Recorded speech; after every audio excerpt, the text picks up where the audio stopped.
हरे कृष्णा। श्री हरि गुरुजन, वैष्णवजन एवं सदशास्त्रों की अहेतुकी कृपा से श्रीमद् भगवद गीता स्वाध्याय के माध्यम से आत्मनिर्माण के प्रशिक्षण का यह विनीत प्रयास अग्रसर हो रहा है। उनकी स्नेह युक्त कृपा से हमारा भक्ति पथ सदैव आलोकित रहे एवं यह स्वाध्याय पावनी गंगा जी के अविरल प्रवाह की भांति हमारे जीवन में निरंतर बहता रहे। इसी मंगल प्रार्थना के साथ आप सभी भक्त जनों का इस सत्र में सादर स्वागत है। हरे कृष्ण।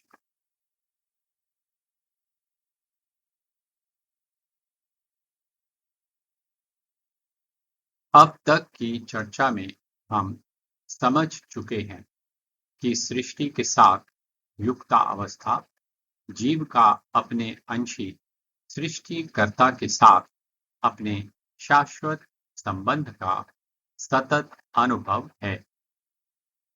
सृष्टि के साथ संबंध का यह अनुभव वास्तव में जीवात्मा की चेतना के जागरण की आंतरिक प्रक्रिया है।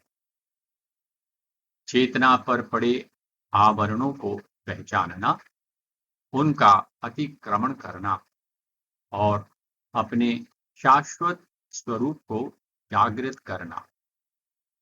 आत्मनिर्माण की यात्रा में आज हम इन्हीं बिंदुओं की चर्चा करेंगे। वीडियो संबंधी आवश्यक जानकारी।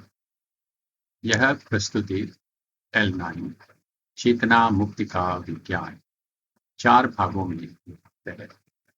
प्रथम भाग आरंभ तथा चौथा भाग समापन है। इसलिए चारों वीडियो की रिकॉर्डिंग स्वतंत्र रूप से नहीं बल्कि निरंतर प्रवाह के रूप में की गई है। अतः इस प्रस्तुति का पूर्ण लाभ प्राप्त करने के लिए चारों वीडियो क्रम पूर्वक देखें। यह विषय अत्यंत व्यापक है। समझने की सुविधा तथा प्रस्तुति को संक्षिप्त रखने के उद्देश्य से केवल आवश्यक बिंदुओं का ही समावेश किया गया है। इसलिए विषयों का विस्तार पूर्वक विवेचन यहाँ नहीं किया गया।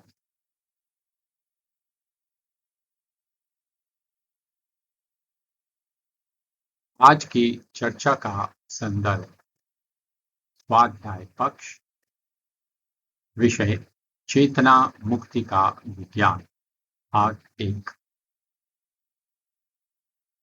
प्रवाह, मुख्य बिंदु, आत्म तत्व। निर्लिप्त आत्मा, आत्मा का शाश्वत स्वरूप, देह में आत्मा का दर्शन, आत्मविस्मृति और बंधन। आत्मविस्मृति, चेतना का पतन और बंधन चक्र, चेतना के उत्थान का उपाय।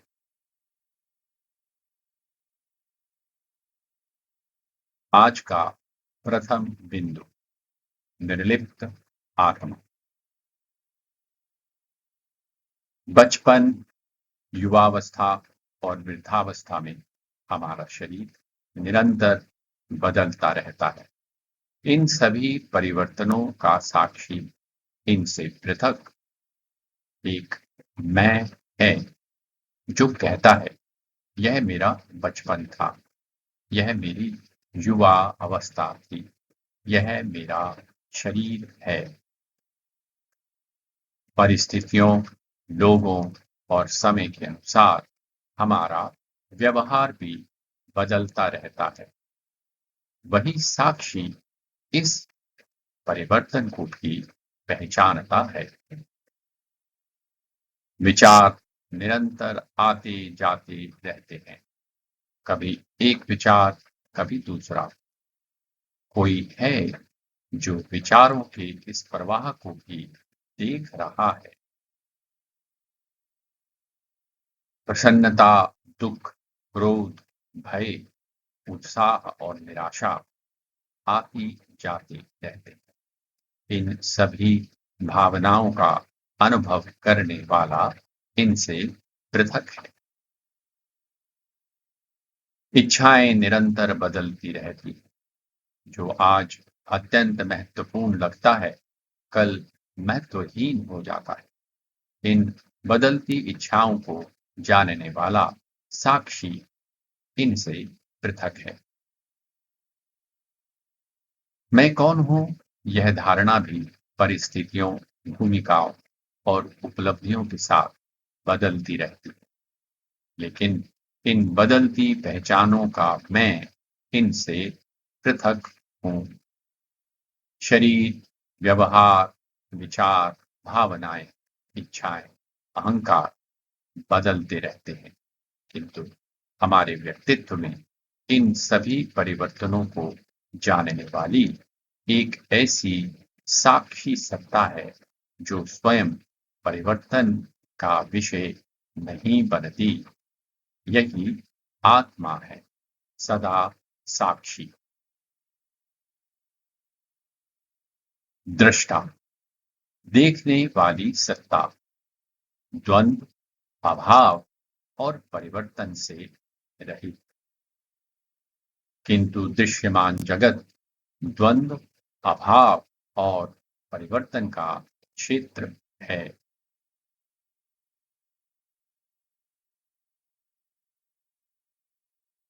भौतिक देह की अनिवार्य यात्रा, आहार, निद्रा, रक्षा, मैथुन, जन्म, परिवर्तन, जरा, व्याधि और मृत्यु। ये परिवर्तन शरीर में घटित होते हैं, आत्मा में नहीं। आत्मा इन सब परिवर्तनों का साक्षी है, किंतु स्वस्वरूप से विस्मृत, देह में लिप्त चेतना भोक्ता बनकर स्वयं को इन अनुभवों में उलझा लेती। श्रीमद् भगवद गीता के द्वितीय अध्याय के 13वें श्लोक में यह विषय समझाया गया है।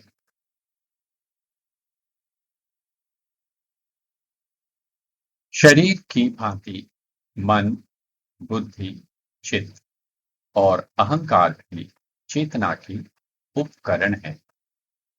इनके माध्यम से इच्छाएं, विचार, भावनाएं, स्मृतियां और पहचान प्रकट होती हैं। परिवर्तन इन उपकरणों में होता है, चेतना में नहीं। आत्मा इन सब की साक्षी, पृथक, स्थिर और अपरिवर्तित रहती है।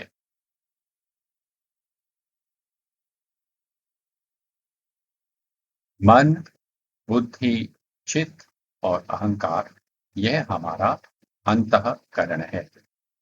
इसी अंतःकरण के भीतर 3 प्रकार के गुण कार्य करते हैं, सत्व, रज और तम। इन्हीं के अनुसार हमारे विचार, भावनाएं, निर्णय और व्यवहार बदलते रहते हैं। जब तमोगुण बढ़ता है, तब व्यक्ति की चेतना घोर अज्ञान से ढक जाती है।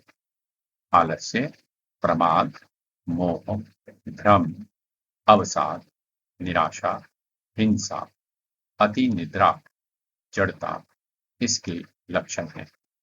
इस समय विवेक लुप्त हो जाता है। रजोगुण हमें निरंतर कुछ पाने, कुछ बनने और कुछ भोगने के लिए प्रेरित करता रहता है। यहाँ कर्मों के केंद्र में मैं और मेरा का भाव प्रबल रहता है। काम, क्रोध, लोभ, स्पर्धा, ईर्ष्या, प्रतिष्ठा की इच्छा, असंतोष और मानसिक अशांति इसके लक्षण हैं।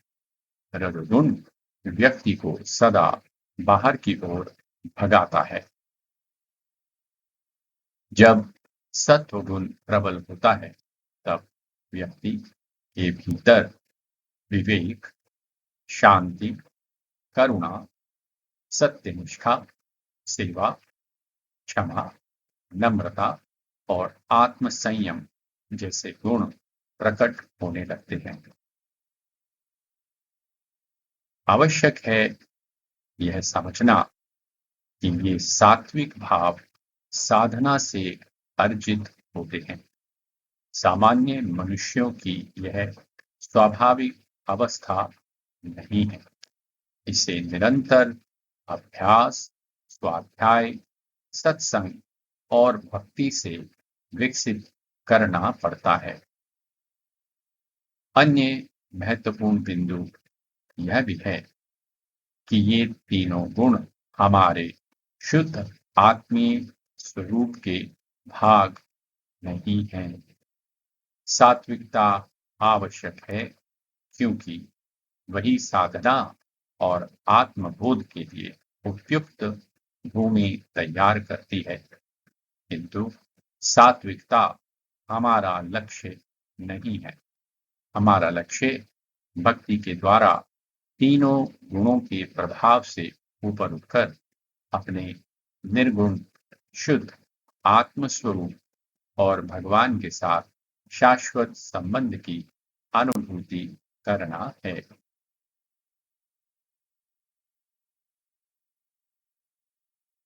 जिस प्रकार आकाश में कभी धूप, कभी बादल और कभी अंधकार दिखाई देते हैं, उसी प्रकार अंतःकरण में कभी सात्विक भाव, कभी राजसिक भाव और कभी तामसिक भाव आते जाते रहते हैं। मैं कौन हूं? मैं शुद्ध, नित्य, साक्षी, चेतन जीवात्मा हूं। आकाश की भांति अस्पृश्य, अचल, निर्लिंग। अंतःकरण के भाव चेतना के आकाश में घटते हैं। आत्मा उनसे अछूती, अचल और सदा शुद्ध रहती है।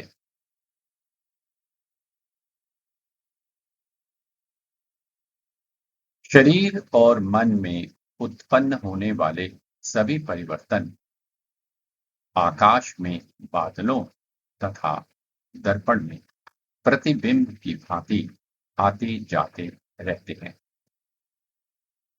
चेतना आकाश और दर्पण की भांति स्थिर, व्यापक और निर्लिप्त है, किंतु स्व स्वरूप की विस्मृति होते ही वह इन परिवर्तनों के तादाद में कर बैठती है, साक्षी से भोक्ता बन जाती है और उन सुख दुखों में बंध जाती है।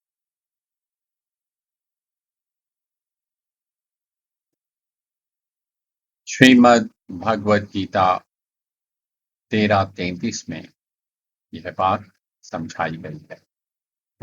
जैसे सर्वत्र व्याप्त आकाश सूक्ष्म होने के कारण लिप्त नहीं होता, वैसे ही देह में सर्वत्र स्थित आत्मा लिप्त नहीं होती। आज का द्वितीय बिंदु आत्मा का शाश्वत स्वरूप। मैं हूं हर अवस्था में कभी नहीं जाता। यह सत है, अस्तित्व का शाश्वत तत्व। जानना, पहचानना, भेद करना, स्मरण रखना, हर परत पर यह शक्ति साथ रहती है। यह चित्त है, ज्ञान का शाश्वत तत्व। सुख की चाह कभी नहीं बदलती। वस्तु बदलती है, चाह नहीं। यह आनंद है, आनंद का शाश्वत तत्व। परतें बदलती हैं, अनुभव बदलते हैं, पर ये तीन तत्व सदा एक से रहते हैं। चेतना ही वह धागा है जो हर अनुभव में इन तीन तत्वों को एक साथ रखता है। यही हमारा वास्तविक स्वरूप है, सत चित आनंद।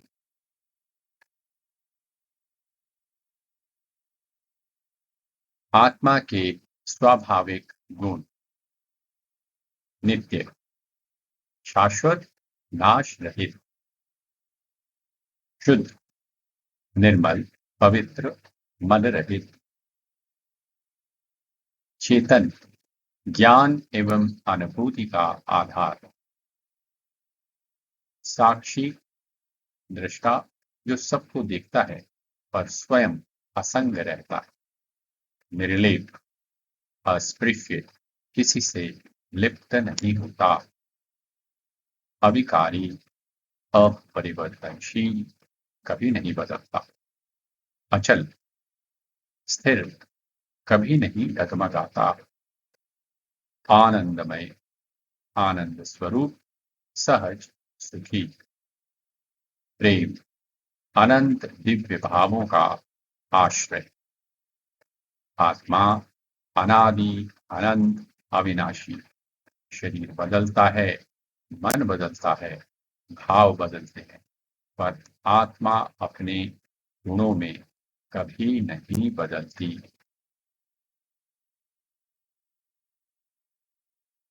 आज का तृतीय बिंदु: देह में आत्मा का दर्शन। श्रीमद् भगवद गीता के 15वें अध्याय में श्री कृष्ण कहते हैं, इन दिव्य गुणों से युक्त वह जीवात्मा, जिसके कारण भोजन, चलना, बोलना, सोचना इत्यादि जीवन की प्रत्येक क्रिया संभव होती है, इसी देह में विद्यमान है, किंतु इस देह में रहते समय भोजन आदि विशेष सुखों का अनुभव करते समय अथवा इस देह को त्याग कर जाते समय अशुद्ध अंतःकरण वाले अज्ञानी जन इस आत्मा को नहीं देख पाते, क्योंकि इच्छाएं, आसक्तियां और वासनाएं आत्मा को धुएं के समान ढक देती हैं।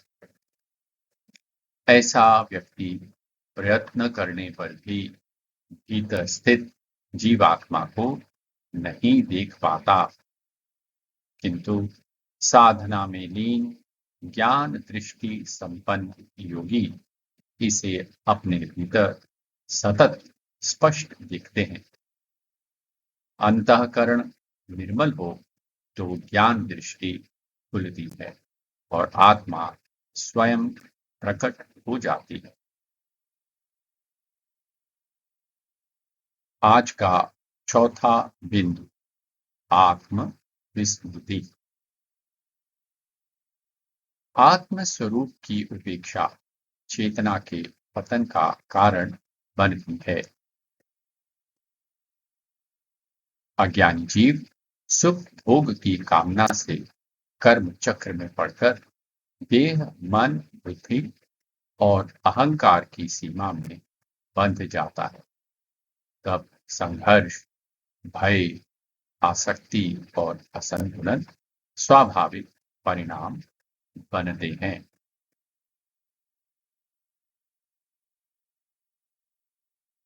आज का पांचवा बिंदु: चेतना का पतन और बंधन चक्र।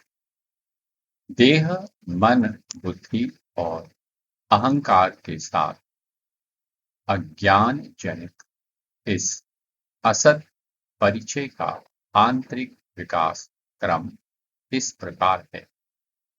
पतन का आरंभ होता है स्वरूप भ्रम से।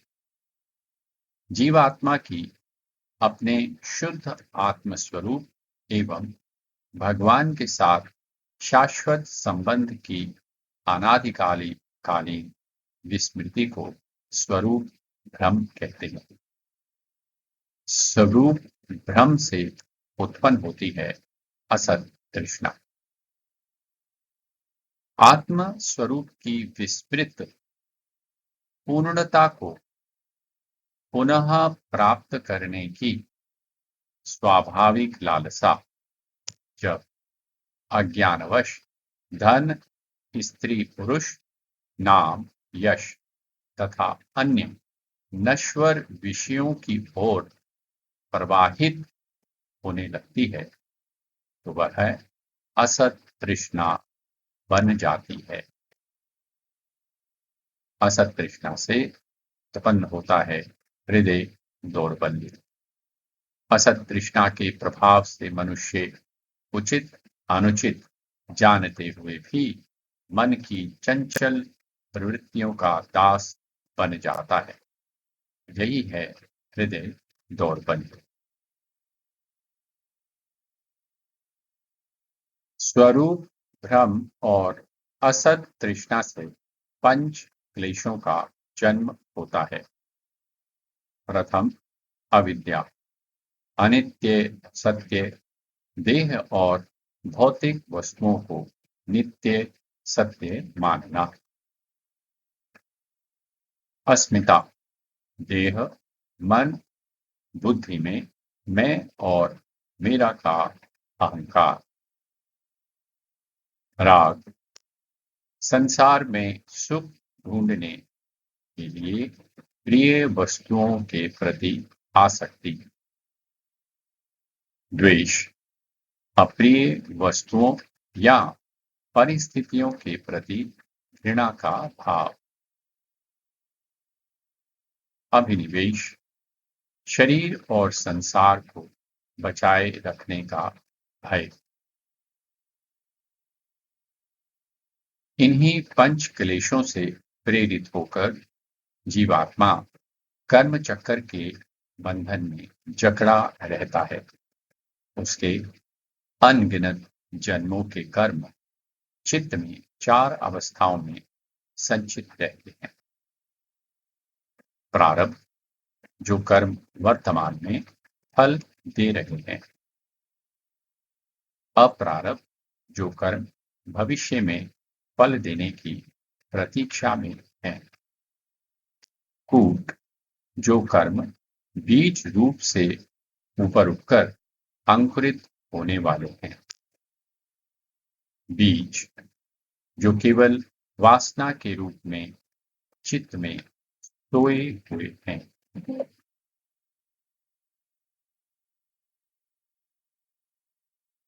आज का छठा बिंदु, चेतना के उत्थान का उपाय। अज्ञान जनित असत कामना जीवात्मा की शत्रु बन जाती है। यह शत्रु जीव को जन्म जन्मांतर तक देह, मन और अहंकार की सीमाओं में बांधे रखता है।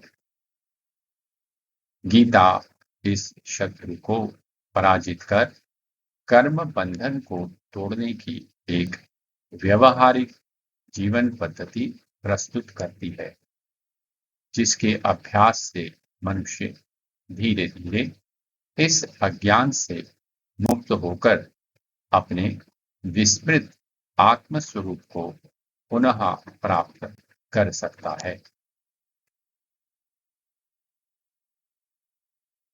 श्रीमद् भगवद गीता के 30वें अध्याय के 42वें और 45वें श्लोक में श्री कृष्ण कहते हैं, इंद्रियाणि प्राणयाहुर इंद्रियेभ्यः परं मनः मनसस्तु परा बुद्धिर यो बुद्धेः परतस्तु सः।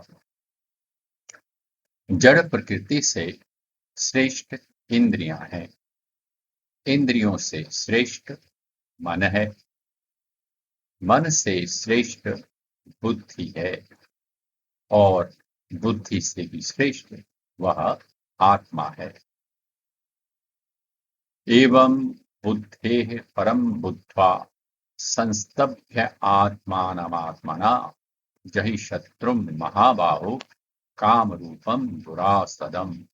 हे महाबाहो अर्जुन, इस प्रकार अपने दिव्य आत्म स्वरूप को इंद्रियों, मन और बुद्धि से श्रेष्ठ जानकर बुद्धि के द्वारा मन को वश में करके इस दुर्जय काम रूप शत्रु को पराजित करो।